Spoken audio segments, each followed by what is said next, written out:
नमस्कार दोस्तों, आपके अपने चैनल महाकाल टाइम जोन में आप सभी का हार्दिक स्वागत, वंदन और अभिनंदन है। आज हम कक्षा 11वीं NCERT फिजिक्स में अध्याय 2 विमीय विश्लेषण पर चर्चा करेंगे। तो दोस्तों हम शुरू करते हैं। तो पहला है भौतिक राशियों की बीमा, यानी बीमा क्या है। तो दोस्तों किसी भौतिक राशि, कोई भौतिक राशि होगी तो क्या होती है, व्युत्पन्न मात्रक और मूल मात्रकों से मिलकर के बनी होती है। तो इसकी परिभाषा हो गई कि बीमा की कि किसी भौतिक राशि के व्युत्पन्न मात्रकों को मूल मात्रकों के जिन घातों द्वारा व्यक्त किया जाता है, उन घातांकों को, जो घात हमने लगाया है तो उन घातांकों को उस राशि की बीमाएं कहते हैं।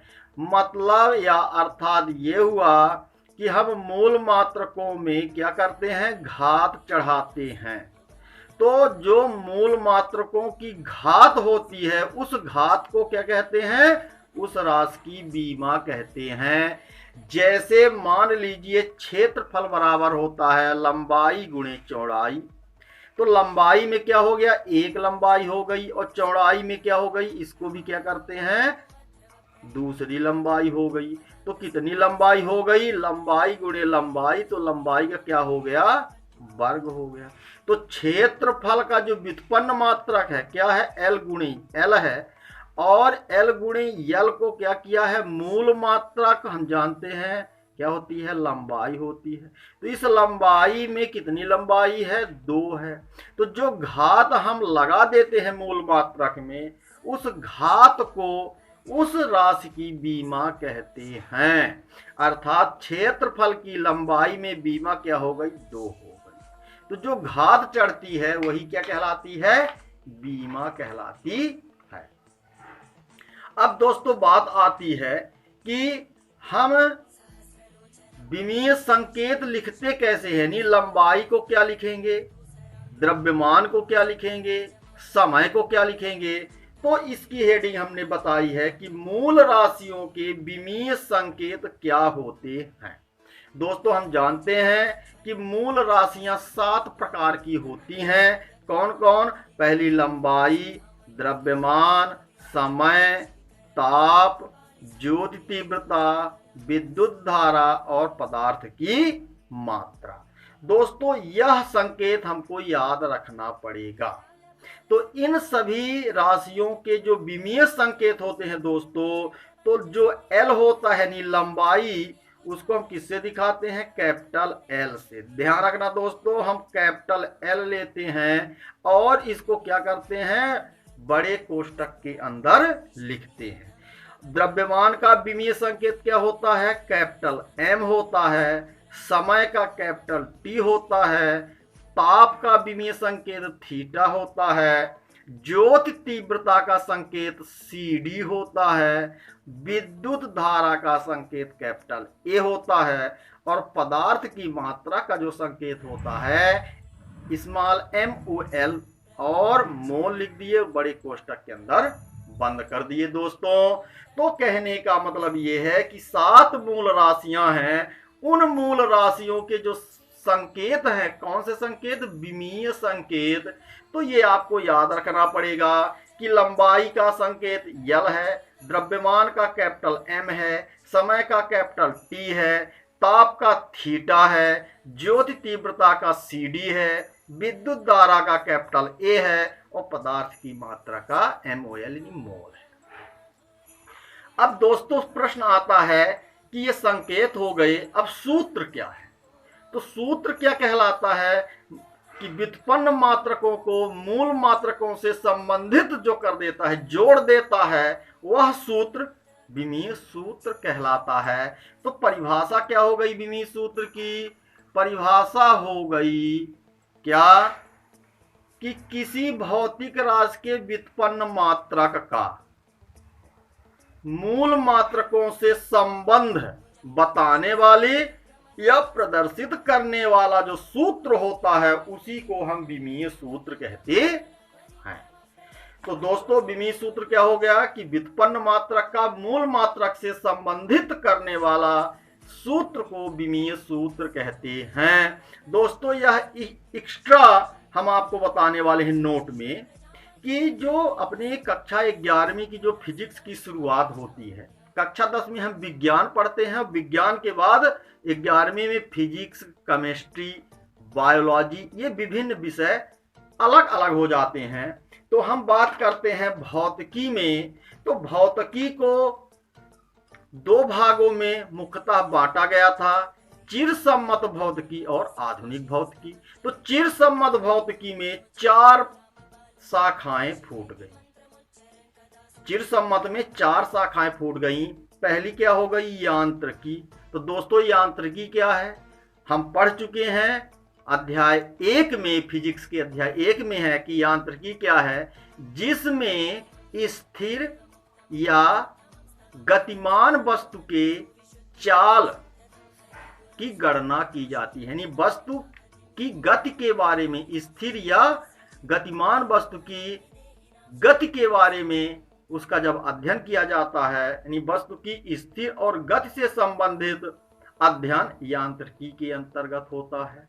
उष्मागतिकी क्या है कि जब हम उष्मा और ताप से संबंधित विषय का अध्ययन करते हैं, वह उष्मागतिकी फिजिक्स के अंतर्गत आती है। फिर जब हम प्रकाश से संबंधित, प्रकाश की तीव्रता से संबंधित राशियों का अध्ययन करते हैं, तो प्रकाश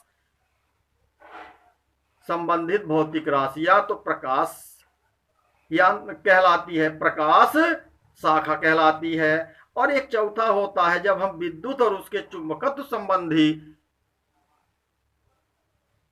बातों का अध्ययन करते हैं या उससे संबंधित जानकारी की अध्ययन करते हैं, तो वह विद्युत चुंबकीयत्व फिजिक्स के अंतर्गत आती है। तो दोस्तों कक्षा 11वीं में यांत्रिक फिजिक्स के अंतर्गत पूरे पाठ हैं और एक पाठ है उष्मागतिकी में, यानी लास्ट का चैप्टर है ताप में। तो जनरली हम यांत्रिकी में सभी भौतिक राशियों की विमाओं को, जो भी होता है, हम उसको MLT के पद में व्यक्त करते हैं। यही कक्षा 11वीं में है। तो यांत्रिकी यानी जब वस्तु की गतिशीलता या स्थिरता के संबंध में अध्ययन करेंगे तो हम केवल ML और T के पदों को ही व्यक्त करते हैं। और यदि हम उष्मागतिकी में आ गए, यानी वस्तुओं का ताप आ गया, तो हम M भी लिखेंगे, L भी लिखेंगे, T भी लिखेंगे और उष्मा थीटा यानी ताप का विमीय संकेत थीटा के पद में लिखेंगे। और यदि हम प्रकाश से संबंधित राशियों का अध्ययन करेंगे तो M, L, T और CD के संबंध में। और जब हम विद्युत और चुंबकत्व संबंधी भौतिक राशियों का अध्ययन करेंगे तो M रहेगा, L रहेगा, T रहेगा और विद्युत धारा का जो संकेत होता है ये होता है। दोस्तों कहने का मतलब ये कि सभी शाखाओं में M, L और T ही रहता है। और कक्षा 11वीं में अभी हम यांत्रिकी में MLT ही पढ़ेंगे। दोस्तों इस एक सूत्र बिल्कुल दिमाग में ये फोकस किया है हमने, क्या लिखा है कि यदि किसी भौतिक राशि की, मान ली किसी भौतिक राशि में लंबाई में बीमा कितनी है? A है। तो लंबाई में बीमा A का मतलब क्या हुआ कि लंबाई की घात कितनी चढ़ी है? A। द्रव्यमान में बीमा B का मतलब है द्रव्यमान में कितनी घात चढ़ी है? B। और समय में बीमा क्या है? C हो, यानी समय की घात कितनी है? C है। तो उस भौतिक राशि का जो सूत्र होगा उसे हम कैपिटल बड़े कोष्टक के अंदर लिखते हैं। और दोस्तों इसको हम LMT भी लिख सकते हैं, MLT भी लिखते हैं। तो जनरली अपनी किताबों में जो प्रचलित शब्द है वो पहला होता है M, दूसरा L और तीसरा T होता है, तो इसको MLT के पदों में लिखते हैं। तो यहाँ देखिए M की घात यहाँ पर कितनी है? B है, तो हमने लिख दिया है B। L लंबाई में घात कितनी है? A, तो यहाँ लिख दिया है A। और समय का संकेत T होता है और T की घात C है, तो C लिख दिया है। यही इस भौतिक राशि की क्या हो जाएगी? विमीय सूत्र हो जाता है। तो दोस्तों विमीय सूत्र पढ़ने के लिए कुछ चीजों का ध्यान रखना आवश्यक है। पहला कि विमीय जो संकेत होते हैं जनरली कैपिटल में ही लिखे होते हैं। CD और मोल और थीटा ही एक ऐसे संकेत है जो स्मॉल में है, बाकी M, LT और कैपिटल एक सभी कैपिटल में है। एक चीज। फिर दूसरी कि हम विमीय सूत्र को बड़े कोष्ठक के अंदर लिखते हैं। और तीसरी चीज दोस्तों क्या होती है, ये बहुत महत्वपूर्ण है। महत्वपूर्ण क्या है कि जो अचर राशि होती है यानी अंक होते हैं, तो अचर राशि की कोई कहे कितनी बीमा होती है, तो अचर राशि क्या होती है, बीमाहीन राशि है। यानी अचर राशियों की कोई बीमा नहीं होती है। एग्जाम्पल के तौर पर कोई कहे कि 4 सेंटीमीटर किसी वस्तु की लंबाई है, इसकी कितनी बीमा होगी, तो इसकी बीमा अचर राशियों की कोई बीमा नहीं होती है, ये जीरो हो जाता है। और जीरो का मतलब होता है कि कुछ नहीं, जीरो लिख नहीं देते हैं, जीरो का मतलब है कुछ नहीं होती है। अब दोस्तों हमने क्या भी पढ़ा कि लंबाई का संकेत L, द्रव्यमान का M, समय का T, ताप का थीटा, ज्योत तीव्रता की CD, विद्युत धारा का A, पदार्थ की मात्रा का मोल होता है। और कक्षा 11वीं में हम यांत्रिकी का अध्ययन करेंगे। यांत्रिकी का मतलब होता है वस्तुओं की स्थिर या गतिशील चाल से संबंधित गति का अध्ययन करना। तो दोस्तों चलिए हम शुरू करते हैं कुछ विमीय सूत्र की गणना करना। दोस्तों हम बात कर रहे हैं वेग, त्वरण और बल के बारे में। दोस्तों यदि हमारे चैनल को आपने लाइक सब्सक्राइब अभी तक नहीं किया है तो अवश्य कर दीजिए, क्योंकि जो हम अब बताने वाले हैं बहुत महत्वपूर्ण है और हमारे चैनल को अंत तक जरूर देखिए। तो दोस्तों यदि आपको वेग, त्वरण और बल का विमीय सूत्र याद है तो आप फिजिक्स के अंतर्गत समस्त भौतिक राशियों के विमीय सूत्र की गणना कर सकते हैं यदि इसको आप याद कर लेते हैं। इसलिए दोस्तों इसको याद करने से पहले ये निकलता कैसे है इसका हम आप लोगों पर आपके साथ चर्चा कर रहे हैं। तो चलिए शुरू करते हैं, वेग का विमीय सूत्र कैसे निकालते हैं। तो दोस्तों हम जानते हैं क्या होता है, वेग बराबर होता है विस्थापन बटा समय। तो दोस्तों विस्थापन को मापेंगे कैसे, तो विस्थापन को नापते हैं किससे, लंबाई से, और इस समय को समय ही होता है। तो दोस्तों क्या हो गया, तो हम जानते हैं यहां लिख देंगे कि वेग का ये कौन क्या हो गया, ये तो सूत्र हो गया। तो वेग का विमीय सूत्र कितना हो जाएगा दोस्तों, हम जानते हैं लंबाई का, यहां पर देखिए यहां पर लिखाया गया था लंबाई का विमीय सूत्र कैपिटल L होता है। तो हम यहां पर लंबाई का क्या लिख देंगे, कैपिटल L, और बड़े कोष्ठक के अंदर लिख देंगे बटे समय का विमीय सूत्र कैपिटल T होता है, तो हमने ये लिख दिया। दोस्तों अब क्या होगा, हम इसको MLT के पद में लिखेंगे तो क्या हो जाएगा, यहां पर दोस्तों देखिए क्या है, M नहीं है।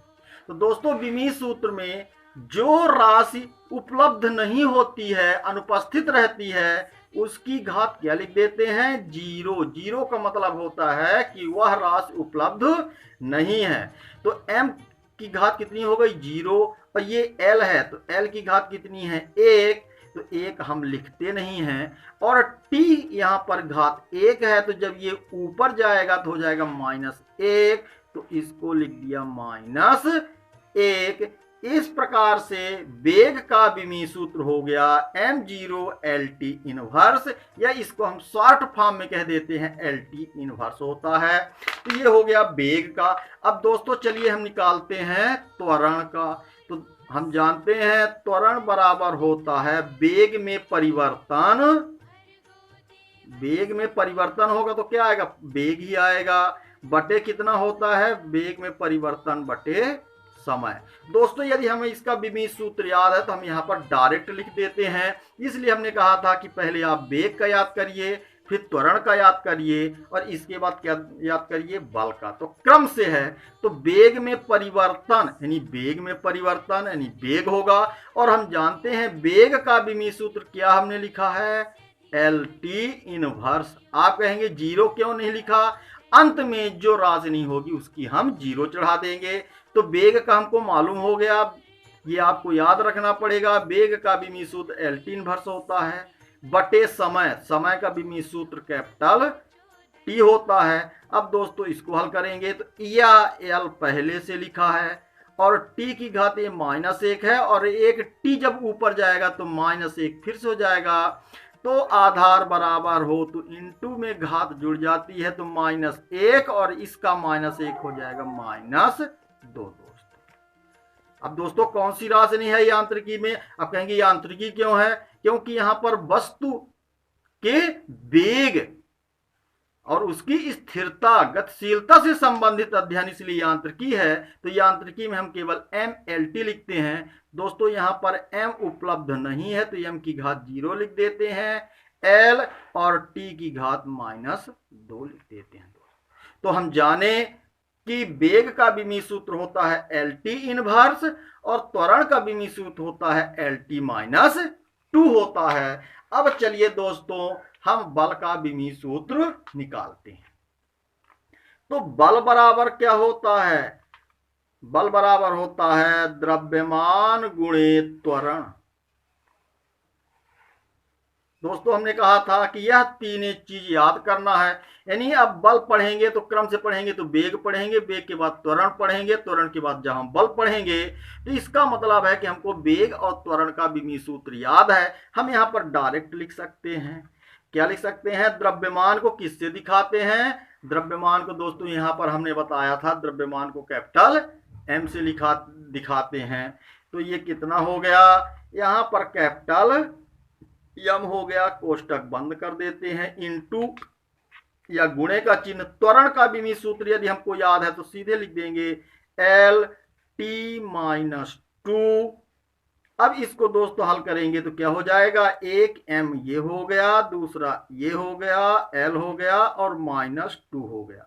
तो दोस्तों यदि आपको तीन विमीय सूत्र याद हैं तो आप समस्त भौतिक राशियों के विमीय सूत्र की गणना कर सकते हैं। IIT, PT, PMT, JEE सभी में 2-4 प्रश्न विमीय सूत्र से संबंधित आते हैं और छात्र बहुत विमीय सूत्र को क्या करते हैं, रटे रहते हैं और उनको भूल जाता है। तो दोस्तों केवल आपको विमीय सूत्र केवल 3 का विमीय सूत्र याद करना है, किसका, वेग का, त्वरण का और बल का। और इसकी सहायता से हम अगले भागों में बहुत सारे विमीय सूत्र के बारे में चर्चा करेंगे। तो ये हो गया वेग, त्वरण और बल का विमीय सूत्र।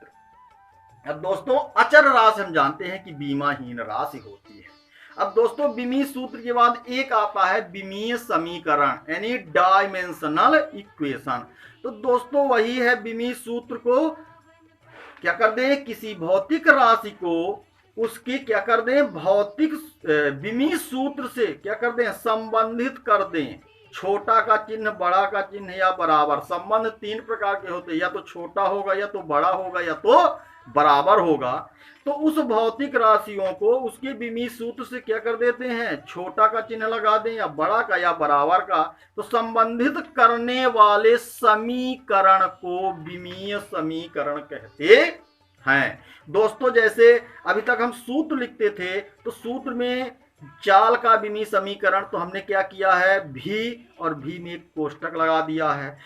अगर हम यहाँ पर सूत्र लिखने को आता तो हम लिख देते चाल का विमीय सूत्र और ये लिखने की जरूरत नहीं रहती है, सीधे यहाँ लिखते हैं। यहाँ पर क्या होता है, चाल का विमीय सूत्र या समीकरण कैसे होगा। अब चाल कैसे निकलती है तो पहले आप रफ कार देख लीजिए, रफ में हम यहाँ पर बताए दे रहे हैं दोस्तों।